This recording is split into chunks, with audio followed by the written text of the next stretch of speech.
Welcome into the Fit Parent Podcast. I am Jeff Delzell. I'm here by myself today, and I am recording the first episode that I'm recording in 3 months. I'm going to share with you a little bit why it's been 3 months, and I'm going to share a little bit of some of the things that have been happening in my life, in the life of my family, and then I'm also going to spend some time talking about the fitness and nutrition implications to this point, and then also where I anticipate them going forward. So this is going to be a little bit of an atypical episode, but hopefully this is informative and useful for those of you who listen. So I'm going to give a little bit of context for where we were anyway, and then what shifted. So end of March, beginning of April, Amy, who was my co-host for about 100 of the 130 episodes that we've done, took a new job, which didn't allow her the flexibility to continue to do the podcast in the format that we were doing it, which I was really excited for her about. But that meant that the podcast itself was going to transition. And so I gave myself the month of April anyway to start to make that transition.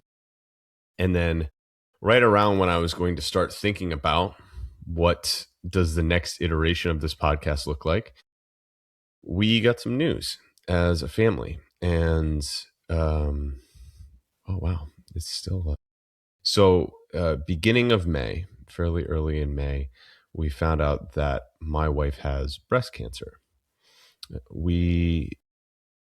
I'll give some of the details of the prognosis and some of the things that have happened and where we are in that, just for some context. But that was the news that we got. So my wife is 35 years old. She just turned 36. Has always gotten a bunch of cysts in her breasts, and so was not used to getting. I'm going to also do this a little bit as a public service announcement to the many women who listen. She's prone to cysts in her breasts. Went and would regularly go and get them checked, and then sometimes would get them drained, sometimes would not, but often would not because it's relatively uncomfortable to get them drained. So she went and she felt a lump. It was probably early in the year, maybe February or something like that, that she felt a decent sized cyst. She was fairly certain it was a cyst, but made an appointment, took a little bit, got it, checked for what it was. Seemed like it was a cyst, but then got imaging and back and forth and a bunch of back and forth between it. Confirmed it was a cyst, but then went to see a breast specialist, the best breast specialist. I can't say that word. Was like, it is a cyst. I can drain it for you if you'd like, but we don't need to. And again, normally something that isn't actively hurting her, my wife would not get drained because it's pretty uncomfortable to get it drained. But she just decided, for not a particular reason, to get it drained on this day. And after she got it drained, the specialist checked again and found something underneath that she would not have seen otherwise, which did not feel like a cyst. So then we're back and forth with a couple of more imaging, which was tough to then a biopsy, back and forth, and get confirmation that it is cancerous. So that obviously was kind of rocked our world. It wasn't something that we were anticipating or expecting. I don't think anybody ever is. And so then the way that I've been describing it to people, like, what has it been like? It's been a lot of hurry up and wait, meaning you will get information and then it'll feel like you're drinking from a fire hydrant. There's a lot of information at once. You go and act on, implement as much as you can, and then you usually run up against, okay, now we've gone as far as we can with this information. Now we wait for the next step. And so it would be that typically where it would be, we would get some information. We go a week or 2 weeks of waiting and then have another appointment or get new information, off and off and off that we're going. And obviously there's a lot of moving parts with this, particularly given that the immediate logistical challenge of it is my wife left teaching at the end of last year and then decided not to go back at the end of this past school year. And so we are stepping into this and doing all of this on the insurance that we're paying for ourselves, which is fine for everyday run of the mill challenges, but we didn't necessarily get an insurance that is well set up for major life events.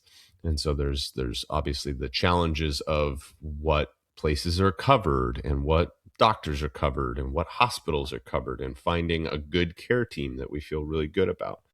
And so we were running through all of those hoops for quite a while, and we got finally landed on some people here in New Hampshire. There's a great hospital called Dartmouth Hitchcock that had a great team that we felt really good about after we went through a few referrals. And we were deciding on, hey, what is the treatments that are involved? What's the process of this look like? So for those of you who aren't aware, as I was not aware, there are three elements to treating cancer. Is surgery to remove the mass itself. There's radiation, which is meant to kill off any remaining cancer cells after surgery or ones that escaped or anything like that.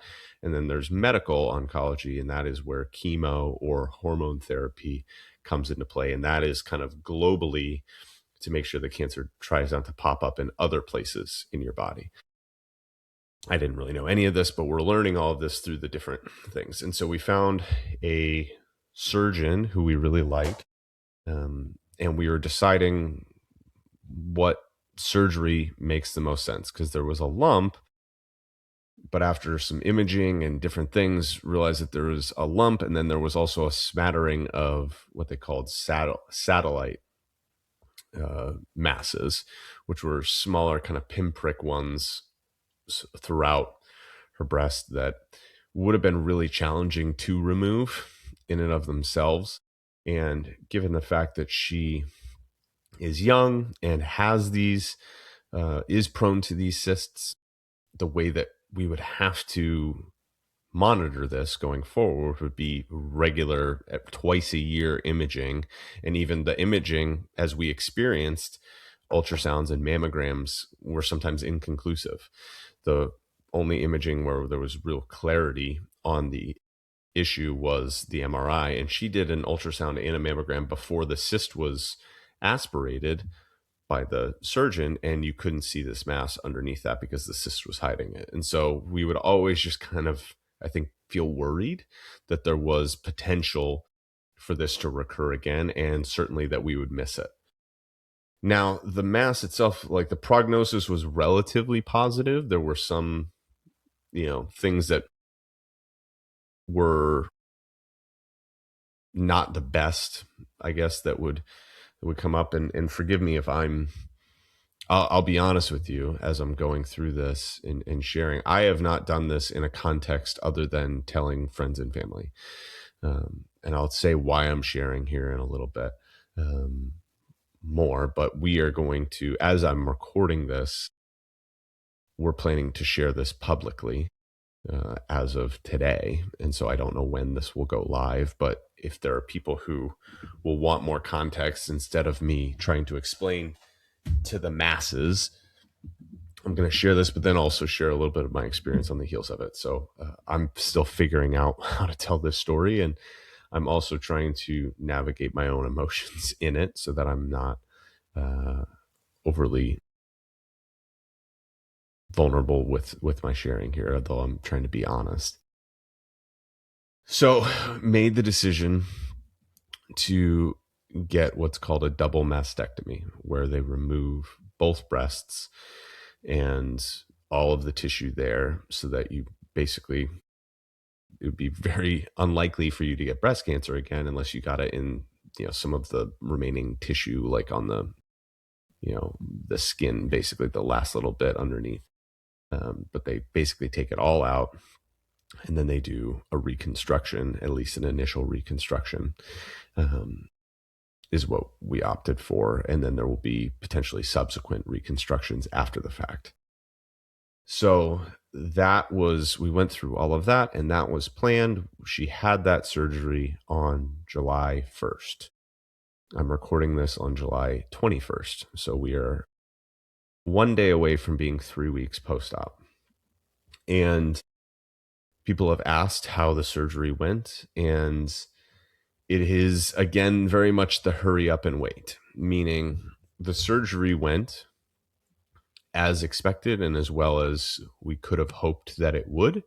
Um, but now we are in the spot where we're waiting for more information from doctors about what the next steps are. Is she going to need radiation? Is she going to need chemo?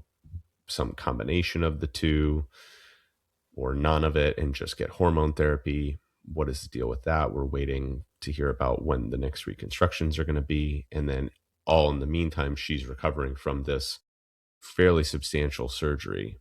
And the doctor, the plastic surgeon, used a word that we hadn't heard before, but was appropriate to the weight of the decision, which was, and it was scary. And she prepped us with like, hey, this is a scary word, but I want to make sure that you understand, like, this is an amputation.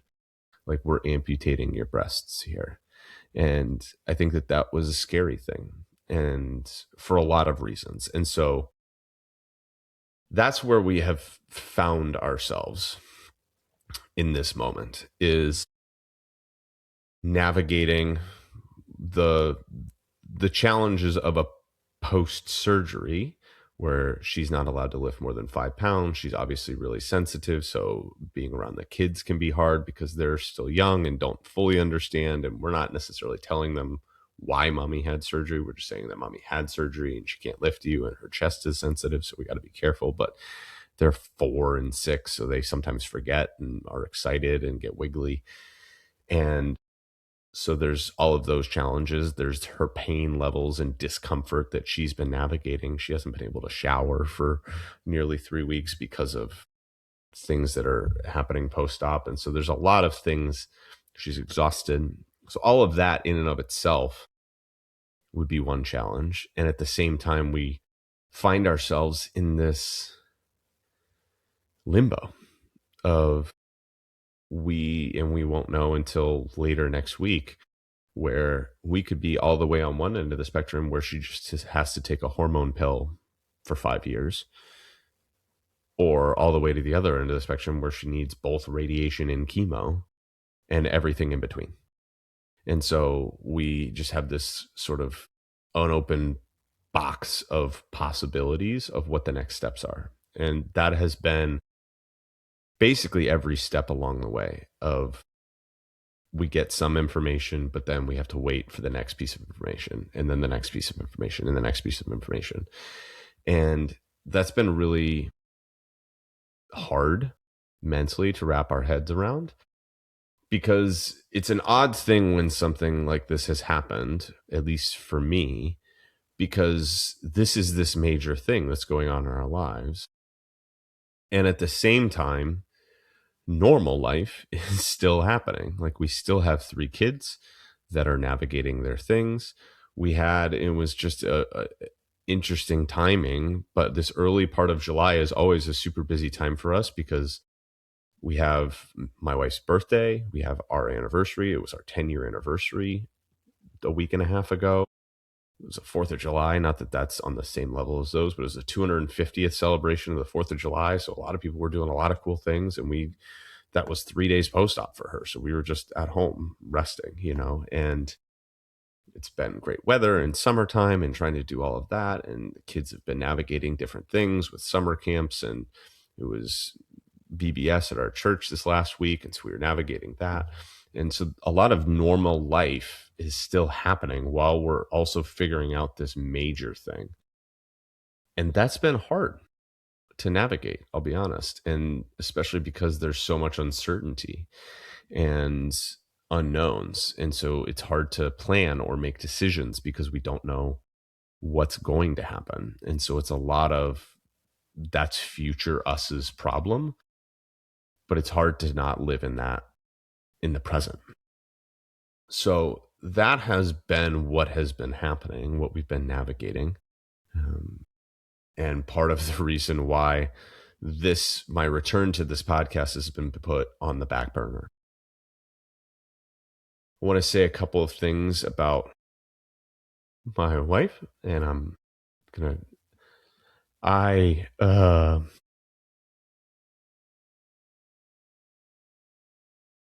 I'm, man, I don't know if I can, without losing it. I'm so proud of her and who she is and how she's navigated this. Um, it's something that I could have never, we could have never anticipated.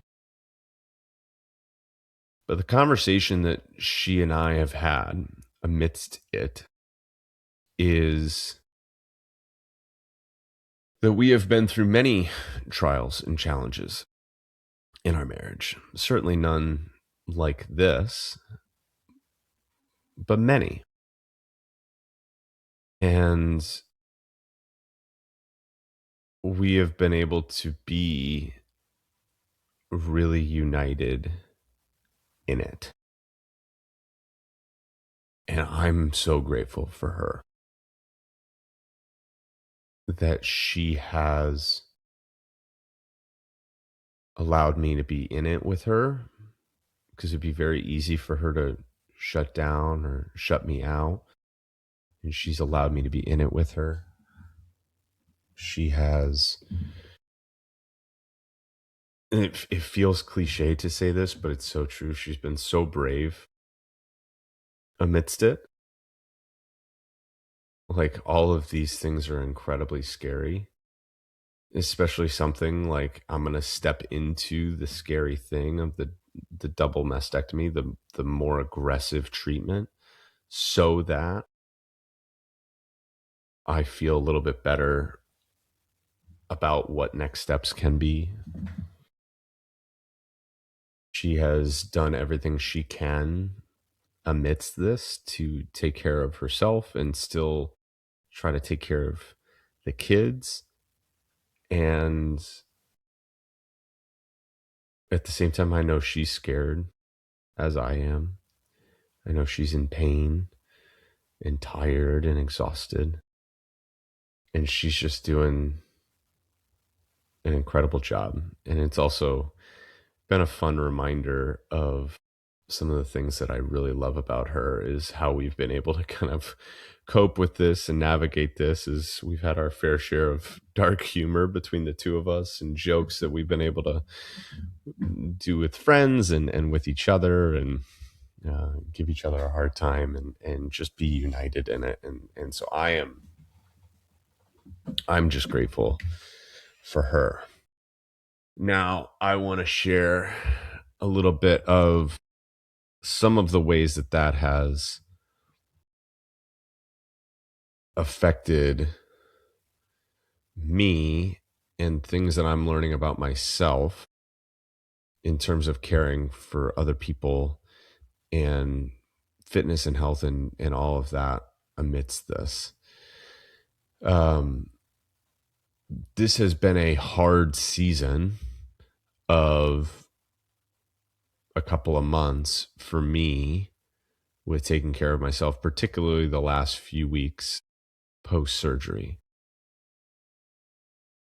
Part of it was I was in a rhythm where I was really working hard to try to take care of myself. But then amidst that, also, like, I got strep throat on Mother's Day.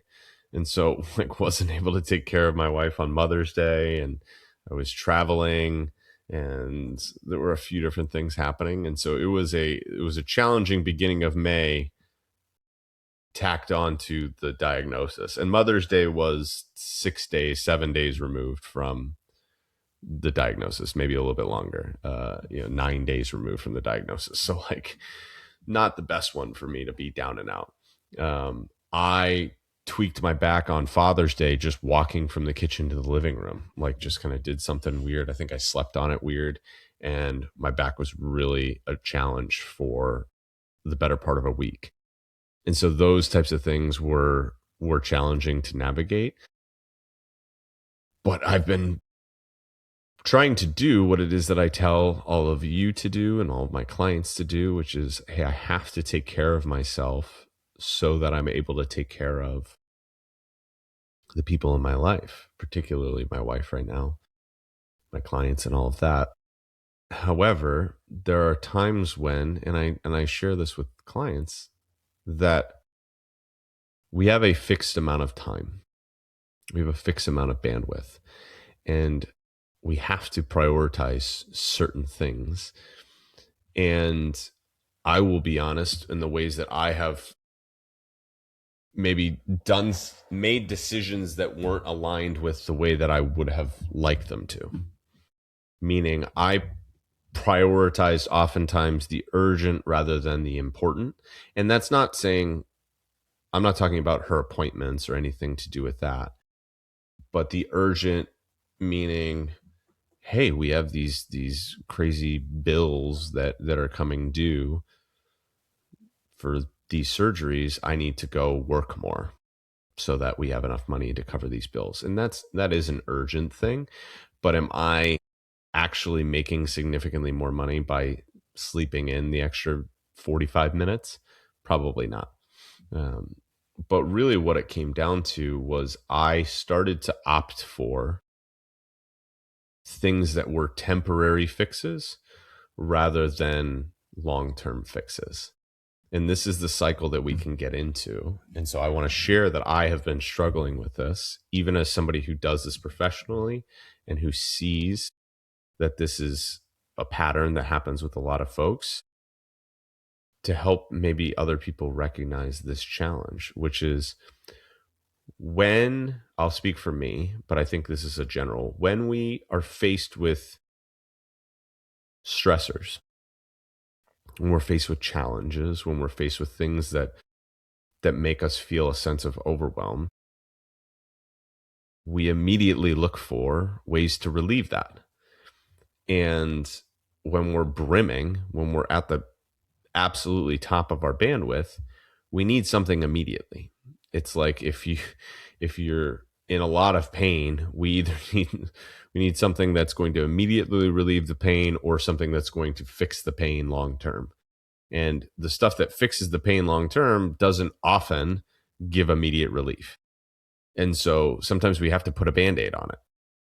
And so that's where things like social media and the food that people have delivered, that obviously people end up bringing treats, and that's another it's another soliloquy for another time, because I've been incredibly grateful for the people who have brought us food. However, there have been no shortage of treats coming our way when she's trying to eat well to help her body recover, and I'm trying to eat well so that I have energy. But when there's cookies sitting on the counter, it's hard. Like the fundamental laws of nutrition, like if it's in your house, you're going to eat it. So it's difficult to not eat those things when they're there, especially when I'm highly stressed and looking for some sort of relief. And so I've been going to those things and sleeping in because I'm so tired, but recognizing that sleeping in actually isn't making me feel more rested, because it's not great sleep, that extra hour in the morning or so, because I'm setting the alarm with the intention of waking up, and then I'm snoozing it, as opposed to just either committing to sleeping in or committing to getting up. And I will give myself the excuse of, I'm really tired. And this is the thing, I heard this the other day, and I thought that this was well put. The excuses are true. And I am tired.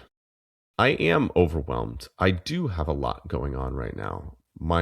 It's pulling at me. My wife has a lot going on right now.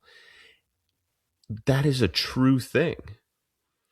And I can steer into that. And it's not, nobody would fault me for doing that. People would understand. And oftentimes people are like, you need to give yourself grace. And I say that oftentimes to clients, which is like, hey, we give ourselves grace. Like grace is there. And I've given myself grace. At the same time, though, I'm making a decision that is not aligned with two things. One, the person that I am and I'm trying to be. And two, what is actually long-term best for me. Because I know that I am a better version of myself, both for my wife, my kids, my work, my clients, and I will have more bandwidth if I am actively taking care of myself. If I am exercising, if I am eating well, all of that, I feel better, I have more energy, I'm better able to take care of them.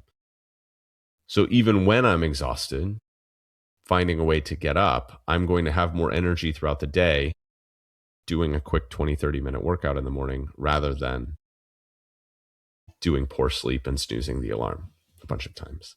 And yet I'm not doing that because I gave in to the excuses. And by gave in, I'm not saying like, oh, I was a victim or whatever it is. I let that thing that was true and what I was feeling, which is true, like what I feel is true, and I let it determine what I do rather than having what I do be independent of how I'm feeling in the moment. And I have struggled with letting people help me during this time, particularly the last few weeks when Megan has kind of been unable to do many things that she normally would do with taking care of the kids and taking care of the house and food and meals and things like that. I've had a hard time letting people help me. And a lot of it is not because I'm unwilling to accept help, but I have a hard time with having other people carry the burden for the things that I feel I should be doing myself and am making choices not to do. Meaning, I'm so tired, for instance, and so I just need a breather to go and rest or do stuff around the house or chores or whatever it is. So can somebody come and hang out with my kids while I go do that? That to me feels like they're covering for something that I should be doing if I was making decisions that were in line with who I view myself to be and what's best for me. Like if I, instead of being on social media at night, doom scrolling, was folding the laundry or cooking some food or whatever it is that needed to be done, then I wouldn't need somebody else to do that for me. And now I have no problem asking for help for something that I don't feel like I can do or is an actual gap between where I am and like what I feel like I'm capable of and what I do. So for instance, my mother-in-law came over one night to put the kids to bed so that I could go and spend some time with a friend of mine to kind of process everything after the surgery and be there with Megan.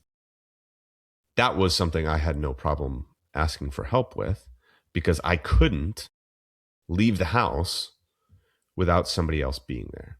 That wasn't like, oh, I'm making a choice or asking for people to help me with childcare on the days that Megan would normally watch the kids.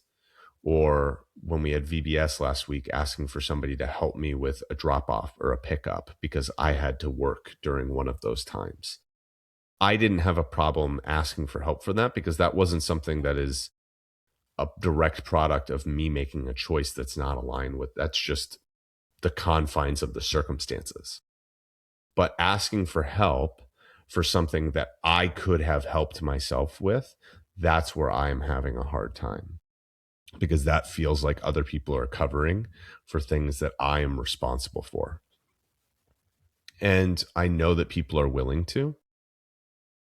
And at the same time, I feel as though it's my responsibility. And I'm verbalizing most of this for the first time as I'm speaking to you. So hopefully this is resonating, but there's things that are within our control versus the things that are not within our control. And that's what I think I talk to you guys a lot about. What I talk about a lot on this podcast is control the controllable, like do the things that you're in charge of, and then ask for help on the difference. Where the thing that I'm not proud of amidst this is that I have not been controlling the controllable in many circumstances. I have given in to the excuse and the belief that my feelings, though true, hold more weight than my identity. And this is something that I see with my kids all the time, and I talk with them a lot about. And I don't know if I've actually shared it on the podcast. It might have been in between since the last episode, but I had an epiphany with a way of parenting with my kids, which is you can feel the feeling, but the boundary still exists. Meaning, like, if my son is frustrated and pushes his brother,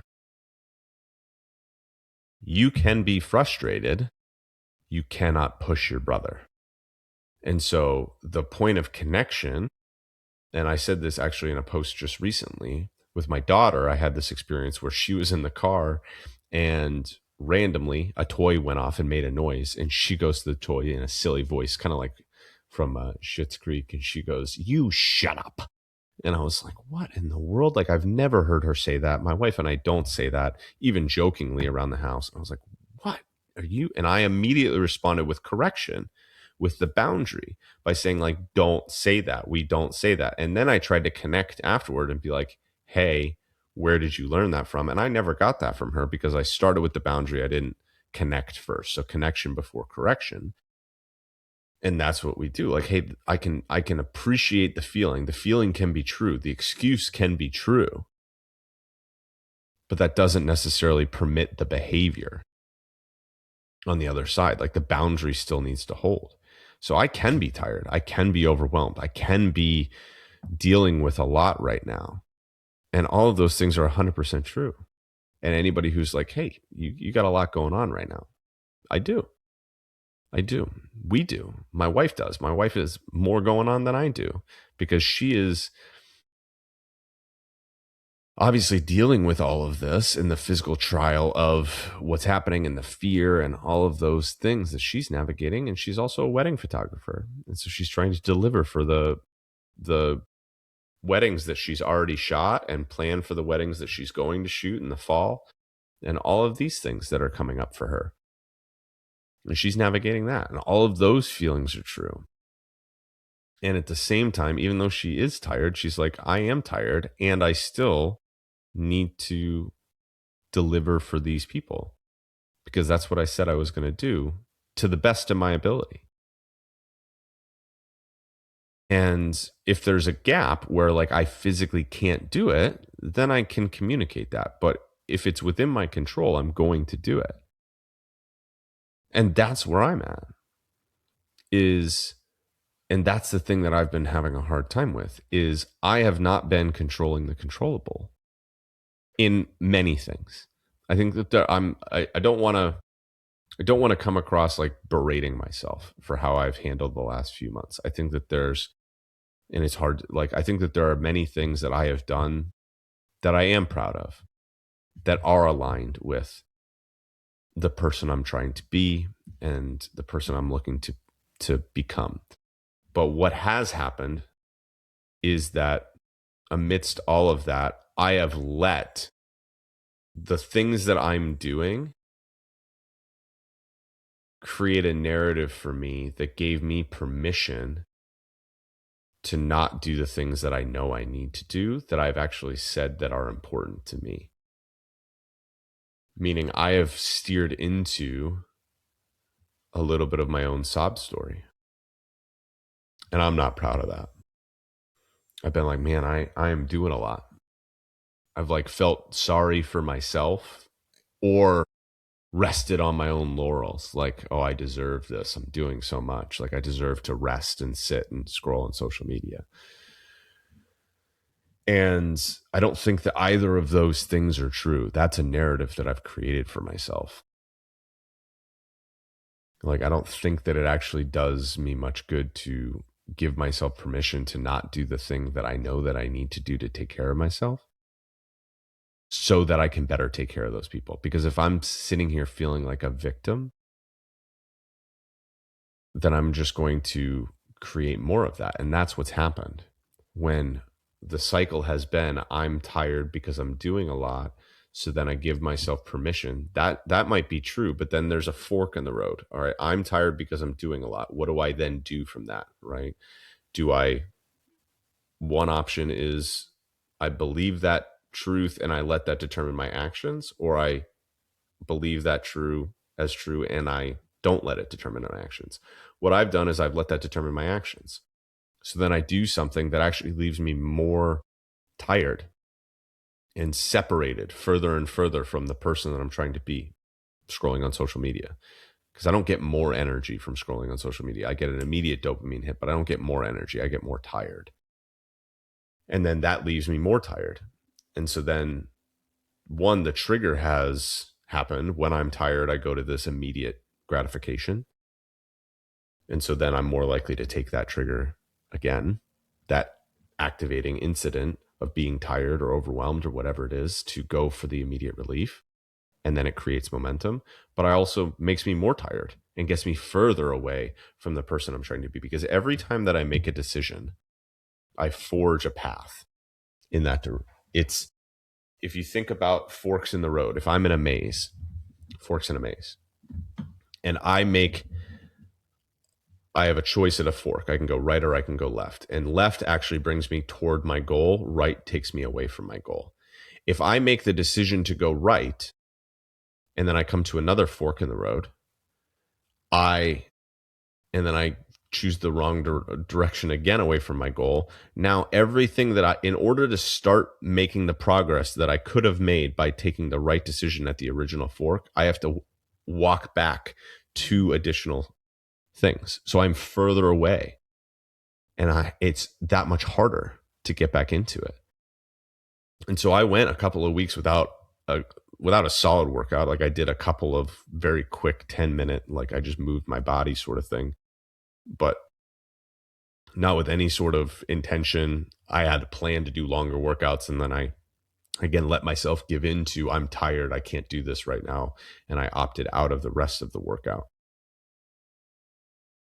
And so when yesterday was like, all right, we're back, we're into the rhythm, I'm waking up, I'm doing the workout. It was harder. Like it was really, like yesterday was a grind to get through that workout.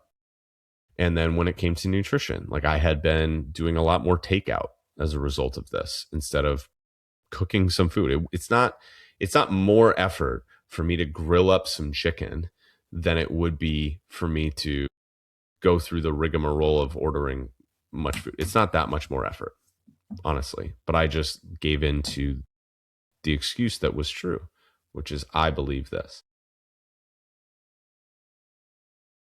I share all of this for a couple of reasons. One, I did an episode a while back called The One from the Mess. And I share all this to say 2 things. One, I am in this with many of you. I don't have it perfect. I still struggle. The main differentiator is that I'm identifying all of this happening, and I can oftentimes turn myself back around relatively quickly. Like I did a workout on the day before my wife had surgery. The day of my wife having surgery, I woke up and had and did a workout. So there are like I can do this, and I'm not so far removed that it hasn't happened, but I've made some decisions that I'm not proud of, and that's my metric now. Now, if you were to ask me like, hey, what has happened as a result of this? I haven't really lost much strength. I might have gained 2 pounds. Like I'm not overly concerned with what the results of it is. What I'm concerned about is the fact that I'm not making decisions that I'm proud of and that are aligned with the person I'm trying to be amidst the biggest challenge of our lives so far. That's the thing that to me is the indicator. And it's not a necessarily a bad thing because I'm identifying it now, but character is revealed through trial. And this is a trial. And so what has been hard for me to wrap my head around is what has my character shown itself to be through this trial. And there are some things that I've been proud of, and there are other things that I have not.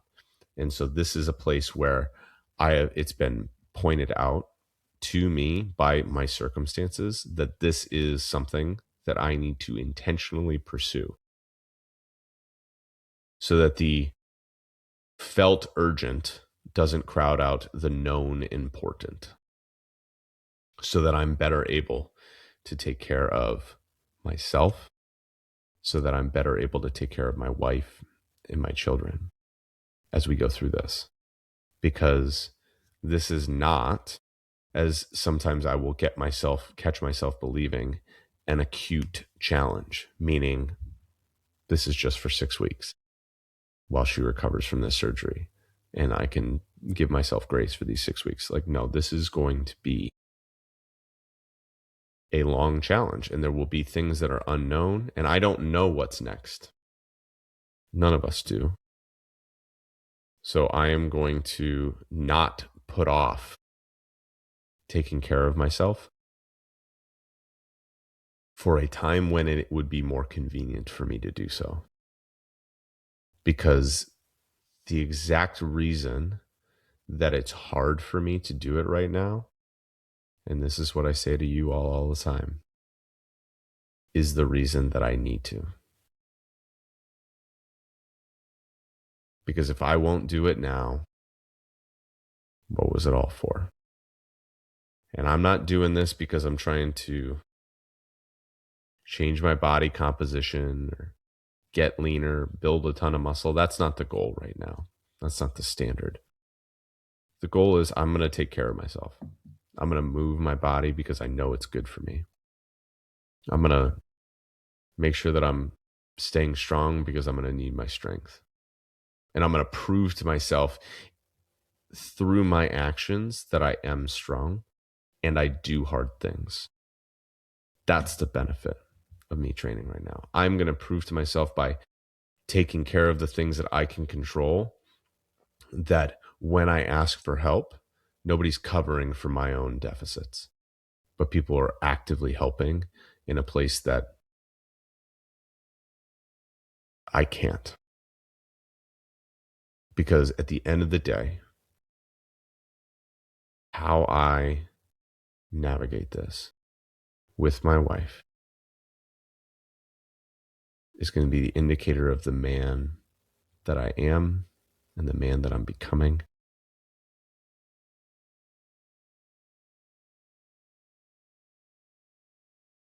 And I want to be proud of how I handled this. I want to take care of my wife and my children in a way that I'm proud of.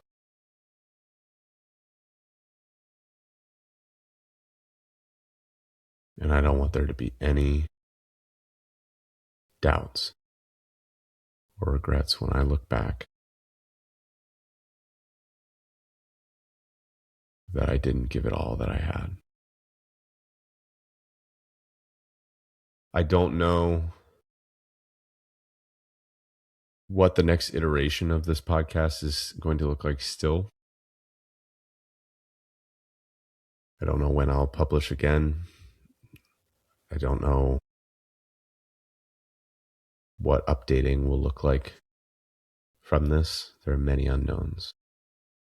But I will make to you this commitment that when I come back, that I will be able to say that I'm leaving it all on the table.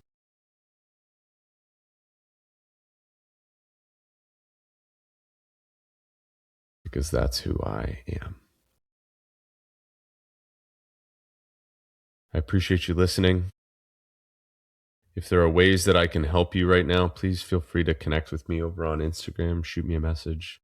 Love to answer any questions that you have. Support you through this as you're going through anything. And if you're in a spot where you too are struggling with caring for yourself as you care for your loved ones, I'm with you in it. And I'd love to walk with you through that. Appreciate you listening. This has been the Fit Parent Podcast. Chat with you next time.